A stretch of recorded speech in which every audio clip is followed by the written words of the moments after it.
There has... Yeah, we're gonna keep that in. There has been so many modern SpongeBob rants on YouTube over the years, but these videos have been talking about season 6 to 8, mostly. When I say new SpongeBob, I mean seasons 11 to season 13 that is airing right now. I don't think seasons 9 and 10 are that good either, but they are way above seasons 11 and 12. I'm so tired of people saying that SpongeBob is good again. It has gotten to the point where I just needed to make a video on it. Hey! SpongeBob has gone from a great show that is enjoyable for all ages to a pretty generic kids show. Yes, I said it. SpongeBob nowadays is for kids, and nowhere is this more apparent than in the comedy. Seasons 1 to 5 especially had really clever jokes, and many jokes that kids didn't even get.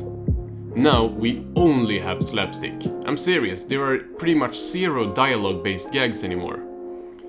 Where we in the earlier seasons would get jokes like this. Return what to who?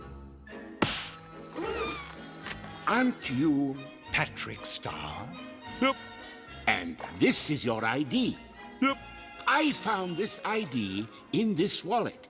And if that's the case, this must be your wallet. That makes sense to me. Then take it. It's not my wallet. We now get faces. That's what we get, faces.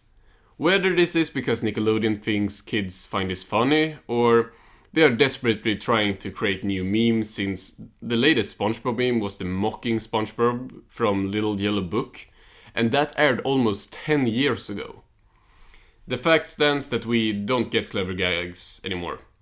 The funniest season 12 episode was Biddy Sitting, because it had literally one short scene with dialogue-based gags with Patrick bouncing off SpongeBob. SquarePants and Star Babysitters at your service. We sit on babies!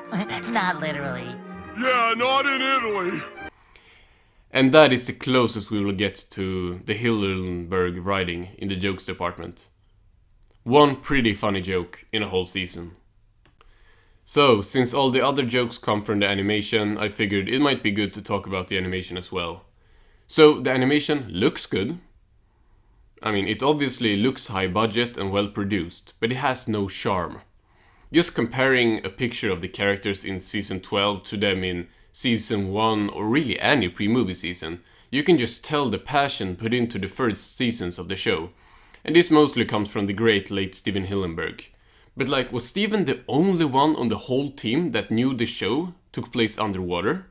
Like, when he left as a showrunner, did he not tell the others that SpongeBob lives in a pineapple under the sea? Because honestly, if I had never seen the show and just started with a season 12 episode, I don't even know if I would figure that out. The stories are what I think is most interesting about these newer SpongeBob episodes. There are actually some very good stories here. I mean, in many episodes, it just feels like a 12-year-old writes the episode after drinking a six-pack of Red Bull. Like seriously, some of these 11-minute episodes have more plot than a new SpongeBob movie. And why is this? How can they have episodes with like 12 different locations and a story arc with 8 parts? Oh yeah, there's barely any dialogue. I'm totally serious when I say that characters sometimes makes more sounds than actual words in these episodes.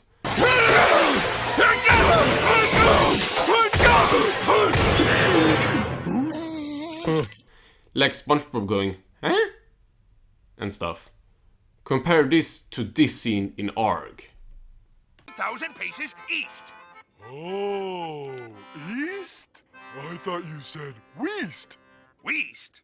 What kind of compass are you reading, lad? This one, sir. That's west, Patrick. You're fired again.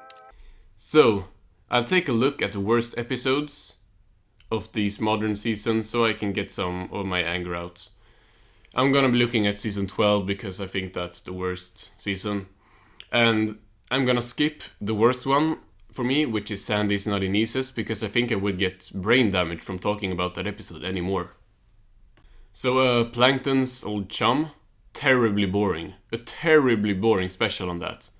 So after getting specials with time travel, great underrated adventures and character backstories, we get Plankton putting chum in weird places and an uninspired song. What? Senior discount. I never thought I would want to punch Old Man Jenkins, but yeah, he is basically Mr. Krabs here, and is against Mr. Krabs. The only thing I like about the episode is the design of the ghosts, which I think was pretty clever. My two Krabses. What the is this? SpongeBob has had some bad premises, but this has got to be the most stupid one yet. It's like Crabborg if Crabborg was SpongeBob's bad habit. This is disgusting. Who decided we should have an episode where SpongeBob chews on other people's fingers? No. Stop! Squirrel Jelly. Sandy is a character I usually like a lot. But here they portray her worse than any episode in season 6 through 8. How do you make Sandy this unlikable? Is there any good episodes in these seasons? I mean, yeah, there are a couple that are pretty good.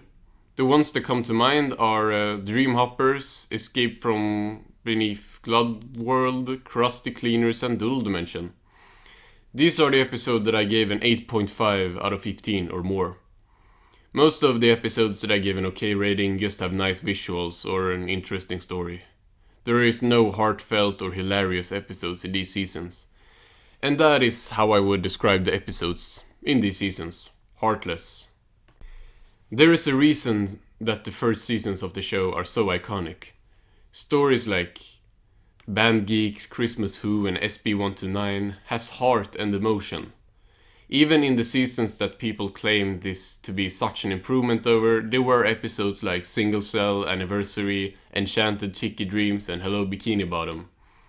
These episodes, while nowhere near as good as the best episodes in pre-movie, still has emotion and heart behind them, at least a bit, which reflects in the episode. They tell real impactful stories, not just SpongeBob teleports around Bikini Bottom for 11 minutes while making every exaggerated face possible. So, finally, I just miss the old SpongeBob. The show was a big part of my childhood and it still is my favorite cartoon and show of all time. I don't like what the show has become, as it barely feels like the same show anymore. I hope that some new writers or new direction could return the show to what it once was, as there still is a massive fandom for the show. SpongeBob is one of the most influential shows of all time and deserves more than what has happened to it. But that's just my opinion. Thanks for watching.